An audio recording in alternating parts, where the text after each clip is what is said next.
everybody. Good morning. Welcome to another session of our Thursday talk. And today we are going to talk about creativity and what makes you creative. And I'd like to start by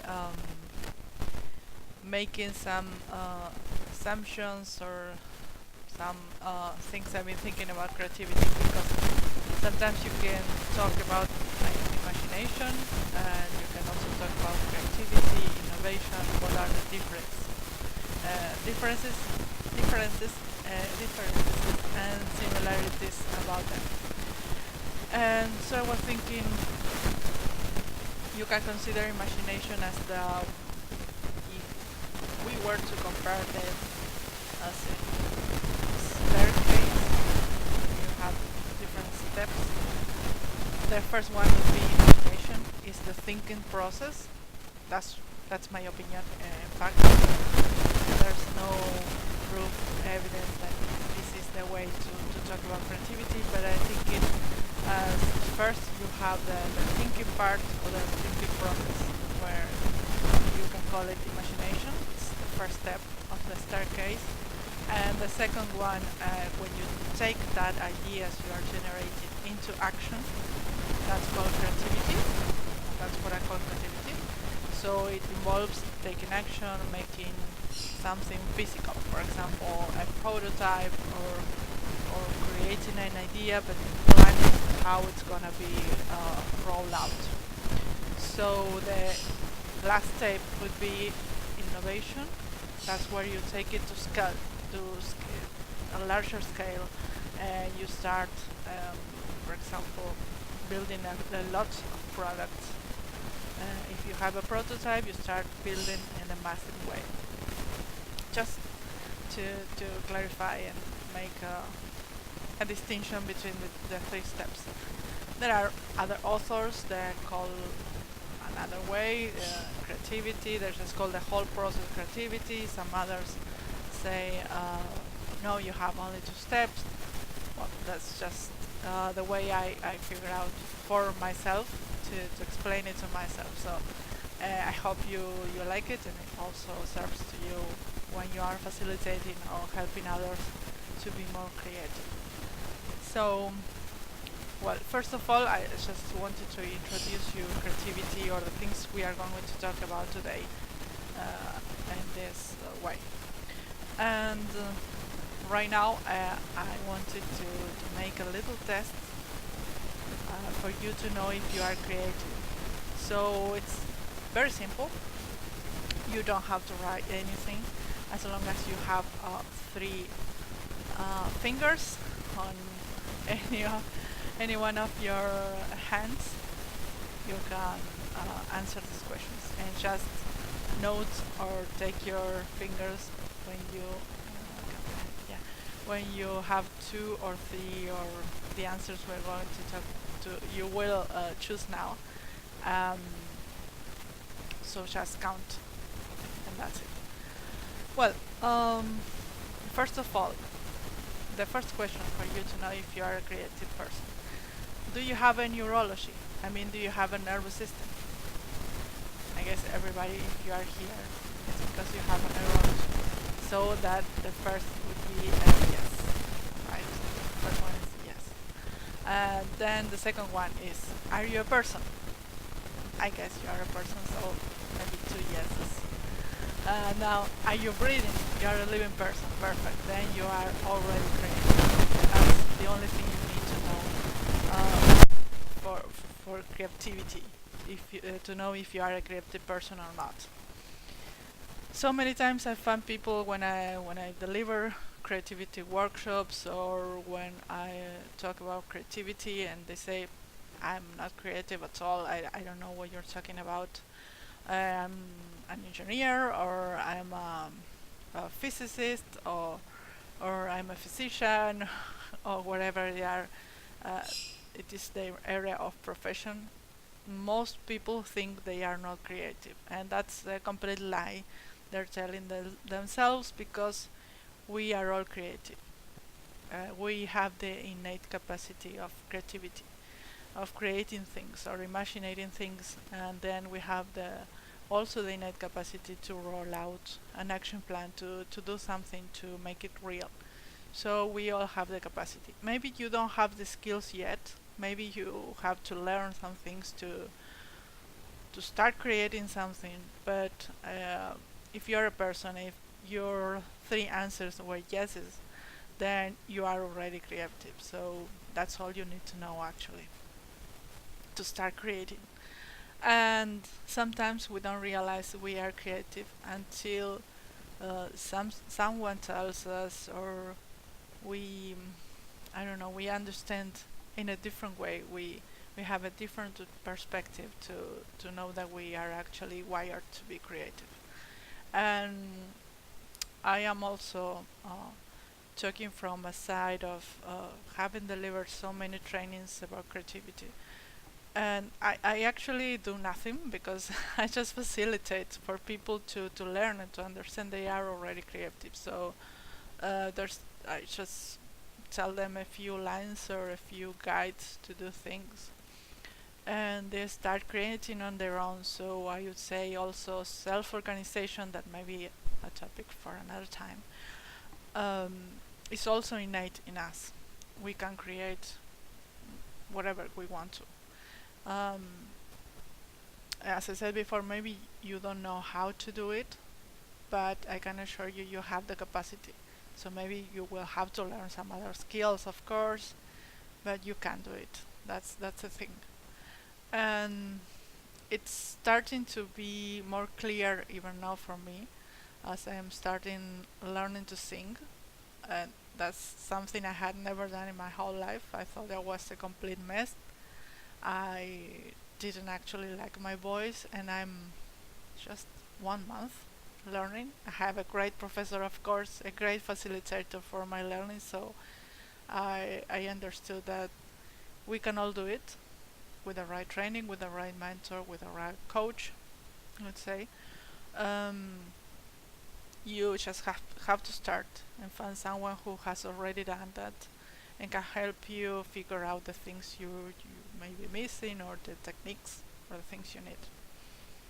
So, well, creativity is available for all of us in this world. So, welcome to the creative side of life. Now you realize you're creative. Okay. Um, I've been reading a lot about creativity and investigating and doing some research on my own, most. Um,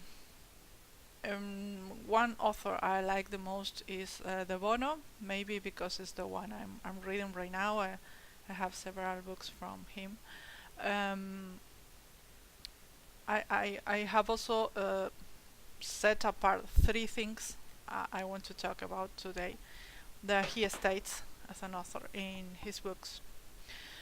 There is so much to talk about creativity, but we will be talking about these 3 points just today. So, one of them is that we are the language we are using. Maybe you are using Spanish or French or English as your native language. All those languages, or most of the languages on Earth, are quite limited uh, in their way of talking. And you may say, but Spanish or English are such rich languages. We can learn so much from them. There are so many words we don't even know that exist, and that we can use to talk about different things.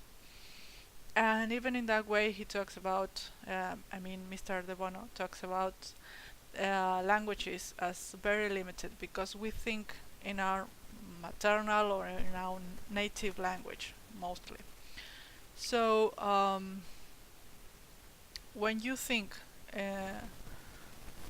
in your language, for example, in English, you have certain things that mean certain,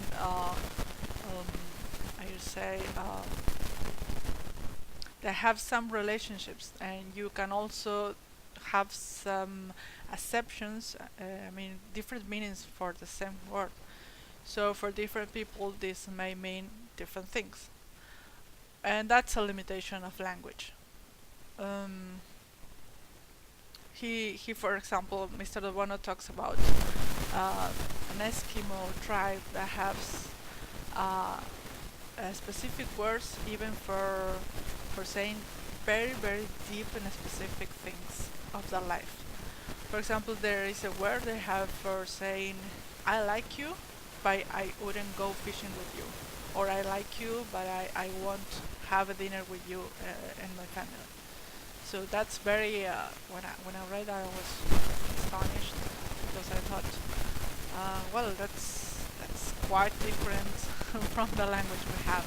Just with one word, they can say this person is for me. We say friend, for example, in Spanish. We say friend to almost everybody. At least here in Argentina, we say he's my friend, and maybe he's just an acquaintance. And there are different levels in which we can use our words and our meanings. So language is very important when we think and when we talk about creativity, because language is also limiting us, maybe in some way. It has so many rich things to do. We can write poems and we can write songs and I don't know, we can write books and we can deliver our word to the world, spread to the world the things we want to say, our ideas and things, but it also limits us in some way, in the way we think. So it's a thing to take into account when you think about creativity and the way we think, which is also meta thinking. So it's thinking about how we think. And another thing that took my attention was perception. It's kind of related of what I was talking about a minute ago. Because also, as we can talk in different ways, maybe we have one word and we say this, but for example, let's put in a real example. For example, you can say home, and for a person, home maybe or house, and for someone maybe a mansion. For some other people, it might mean I don't know an igloo in the case of Eskimos, and a house might be also a bird's nest. So it's quite different. The things you can say, and maybe just say the same word as I was saying. House is something we all know, but we have acquired different representations of houses in our mind. So that's the way our language limits us, and also it's a way to understand perception. Perception is very important when we talk about creativity and the ideas we are generating.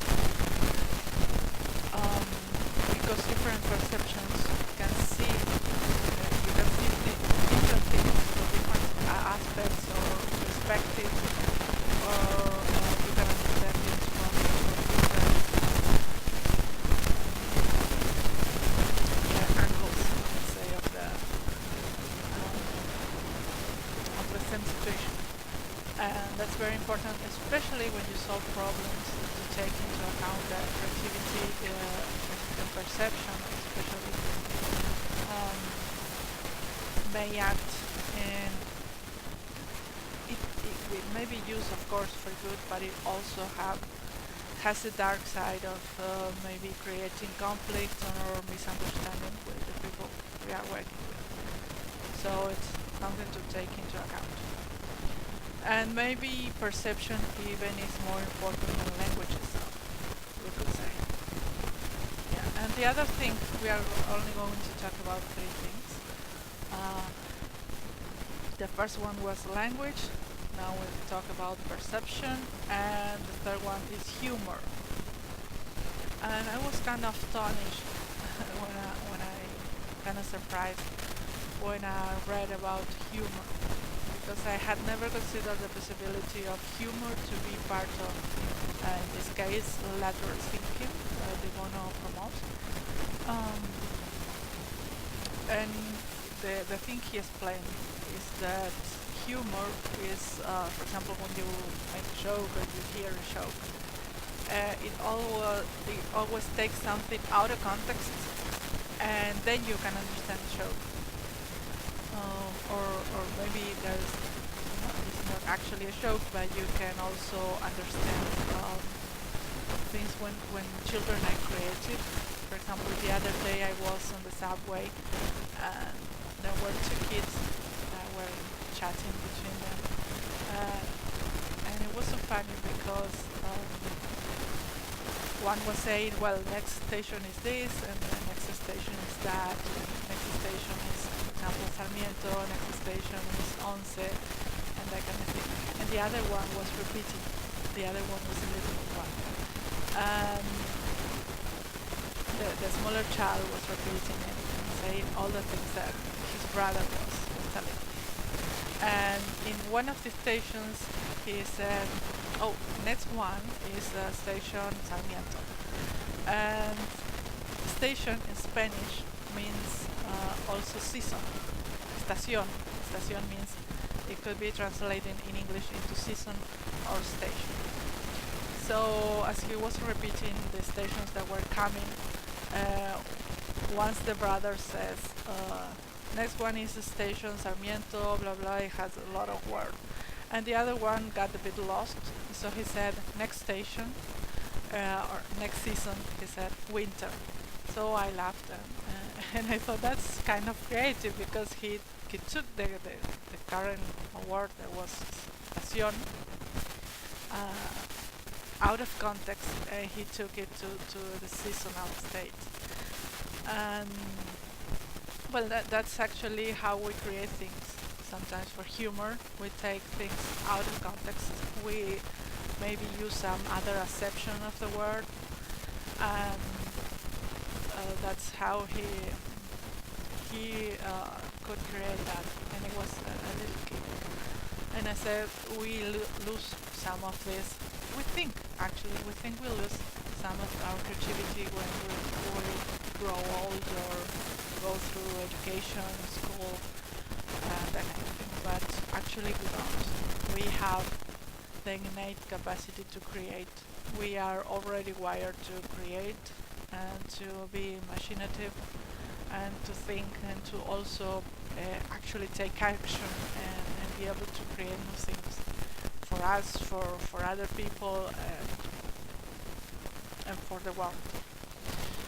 So those are the things I wanted to talk with you today, and I hope you like it. If you like it, please share with your friends, tell them about the things.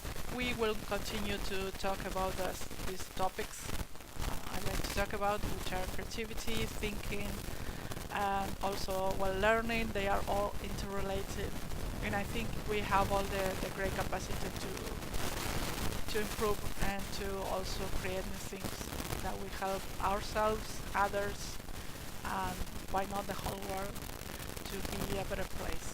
So just keep in mind that you are already creative. Actually, the world needs your unique creativity, your unique way, so share it with everybody. Well, if you like me to address some specific topic about the things I was saying, just please share and tell me in your comments. I want you to talk about something else, I don't know. I started talking about the things I already love. Facilitation, as I was saying, creativity, working with people mostly. So just leave your comment below, share, and have a fun day. And I will see you next Thursday. Bye.